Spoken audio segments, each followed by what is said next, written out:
Welcome back. This is John Locke, and today I'm answering a question that I see all the time in marketing forums, Facebook groups, Slack channels, on Twitter.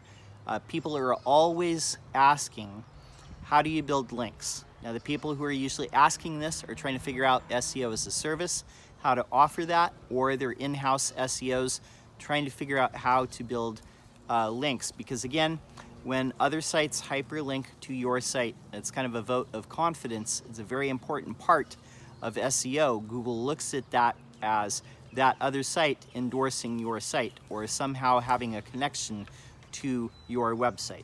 So what I want to look at today is the levels of link building. And I want to preface this by saying I'm not talking about enterprise link building in this.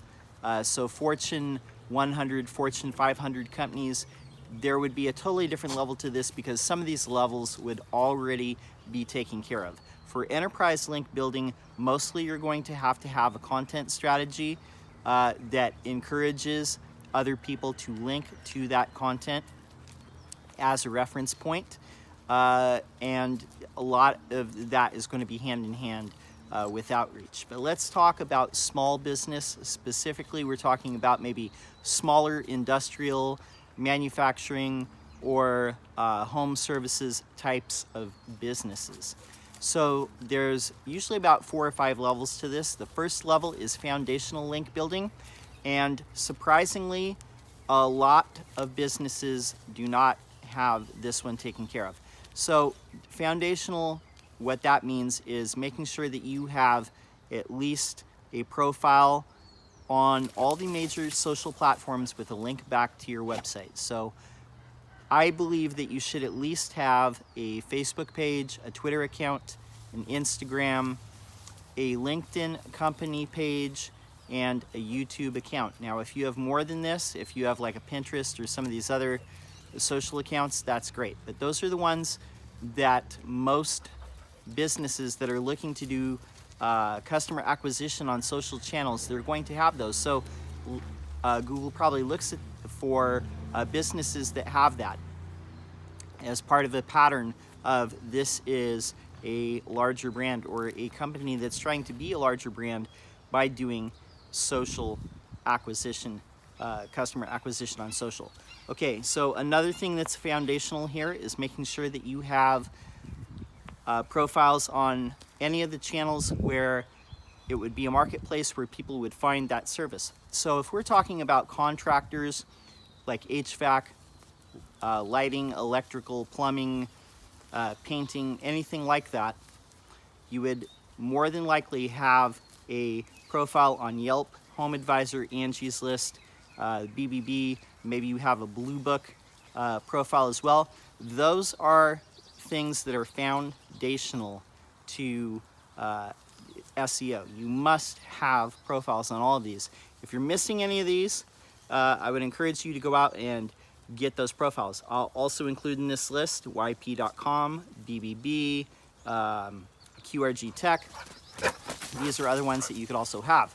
All right, now we're moving on to the next level of link building. Now, these would be profiles on certain other sites where it's a little bit, it takes a little bit of effort to get links on these types of sites, but there are certain sites out there where if you're a company, you can put your site on there.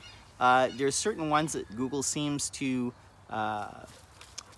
correlate with having a brand. So these are foundational ones. They're usually no followed links, but they usually appear in profiles of companies that seem to rank a little bit higher than their peers.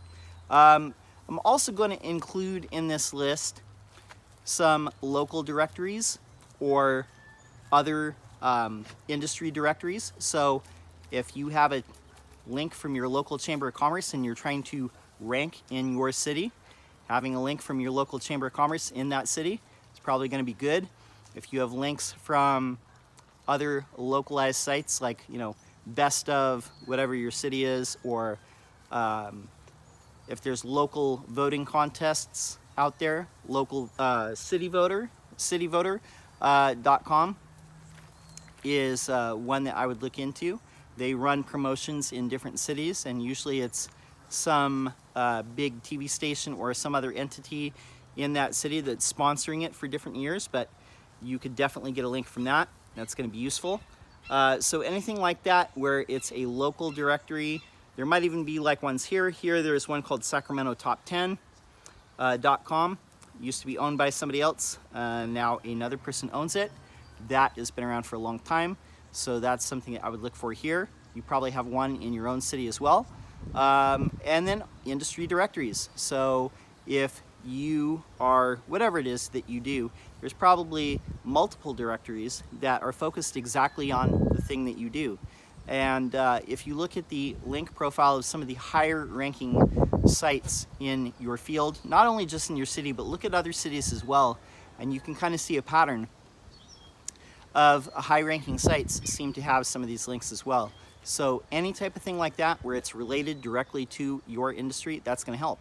Now the third level that I want to talk about in link building, now we're getting into kind of more adventurous things, but one of the things that you might do is ask some of your colleagues, friends, allies in your industry for a link. And you know, let's say, for example, that you're a plumbing company in Houston, Texas. Maybe you're friends with somebody who does roofing in Houston, Texas. They might link to your site somewhere in, you know, their page somehow.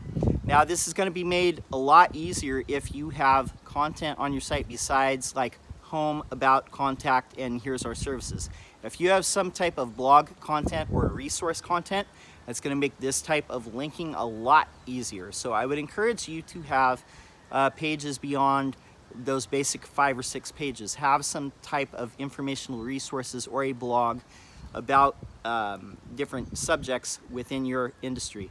Not only does it show a little bit of thought leadership, but it's going to make all the levels of link building from here on in a lot easier, because people don't necessarily want to link just straight to your service page or your home page. They're going to want to link to some informational content and use it as a resource or a reference point. Okay, so ask your friends. Okay, so fourth level would be doing active outreach to other people who are blogging. Now, you've probably received emails like this in the past. I know I get them all the time. I know some of my clients also get these, where they see that people have written about a certain subject, or maybe they have different pages, but people are looking for links from your site because they know that's going to help their SEO. Now, the link outreach is a very specific type of skill in the SEO industry.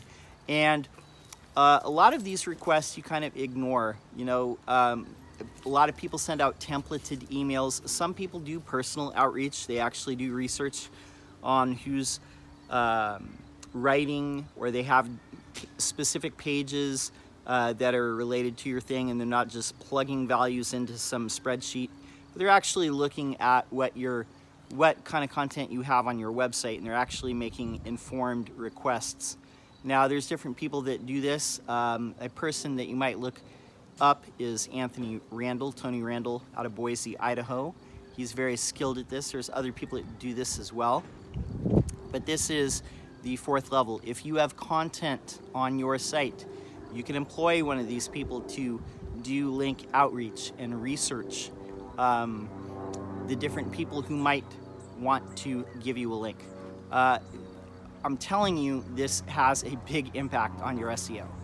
Okay, so those are the 4 levels where you can get involved with link building. Definitely, there's other things that you can do beyond that, but anything beyond that, you're going to have to write content in order to facilitate that link building. You can definitely buy links from some of these places that sell links, but it's not something I would necessarily advise because it's very spotty. Most of these are places that have either agreements with different blogs, or maybe different people who run private blog networks, or they have their own private blog network.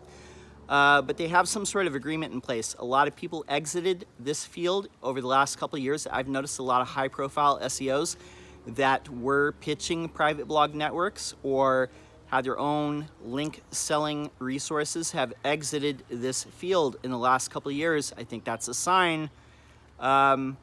Yeah, be very, very cautious with buying links. They're usually on an article farm or a link farm or a private blog network. And I haven't really seen too many other ones that are not like this.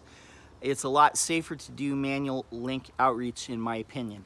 But I hope this answers this question about things that you can do with link building. I want to add this before you go. Don't tune out yet. Don't tune out yet.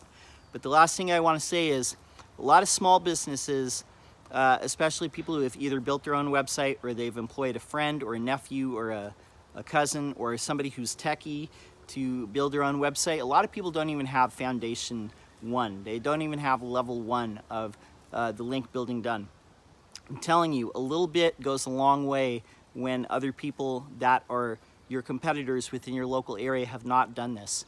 A little bit can go a long, long way. So I would encourage you, if you are getting into this field and you're trying to sell SEO, or if you're a person that's looking around at different SEO companies, you know, keep this in mind. Last thing I want to say too, if you are employing an SEO company and part of their package is selling you like a certain amount of links per month, like guaranteed, like 50 links a month or something like that, more than likely they're buying links somewhere. So be advised of that. All right, my name is John Locke. My business is Lockdown Design and SEO, and I'm here on a daily basis giving SEO tips and advice. Hope this helps. I'll be back tomorrow with another video. Until next time, peace.